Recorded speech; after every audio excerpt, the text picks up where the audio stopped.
Hi guys, welcome back.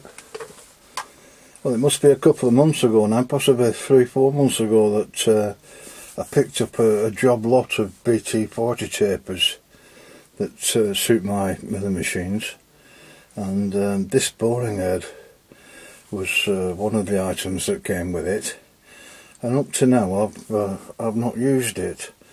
I've been using the R32 collet chucks and the keyless chuck, drill chuck that came with them, but up to now I've not used the boring head, so I thought it's about time I give it a try and get to know it.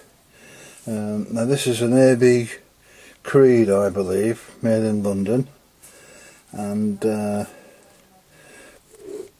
boring bars that it uses, I've only got one, the half-inch shank that this takes, and I've only got one. This came with the boring head.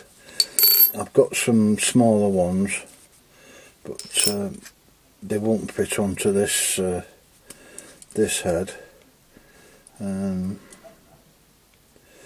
Yeah, I picked these up quite a while ago, and there's an 8mm shank on those. Those came with a kit, but I've looked online. The half-inch ones are available, so I'm going to order some more of these. I think the only difference is there's a different length of shank on them. So if you don't need to go into too deep, you use the shorter ones.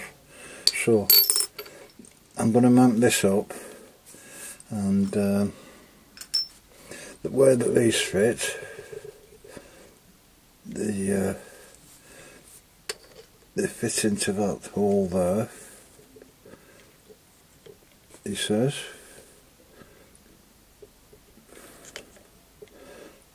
I think I just have to undo that slightly.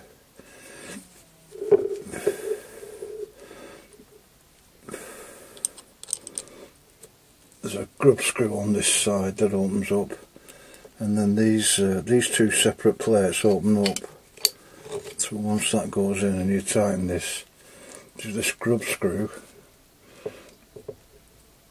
it then grips the half-inch shank and pulls the two plates in together. Now when you slack them off, you can swivel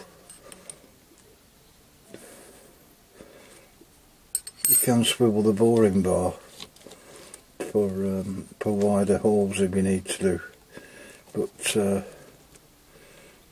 yeah, so tightening that grub screw up clamps down onto the half-inch shank, and that then locks it into position. So I'll mount this into the milling machine and we'll have a closer look at it.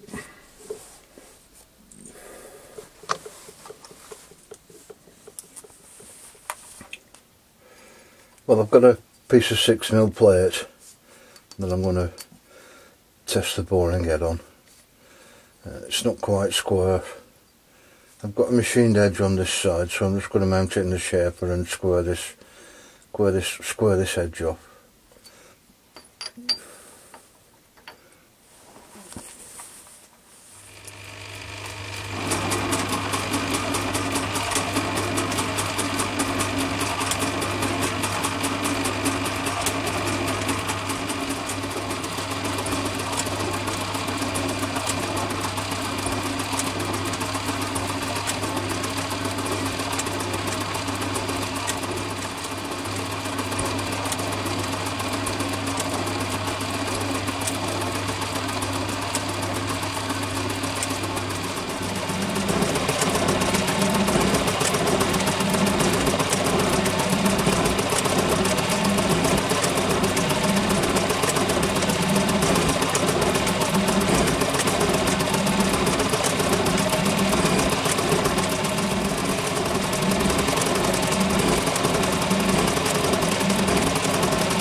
Well guys, I found a flat surface that I can take an indicator reading from. So I've swapped the boring bar so the cutting face is now in line with the micrometer dial. So I've slackened the locking nut off. Now turning the micrometer dial clockwise increases the bore.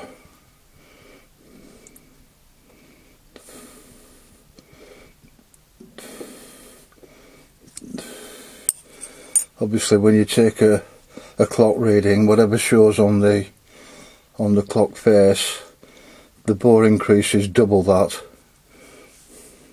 So I don't think we're far off there now, so maybe one or two more passes and I think we're right.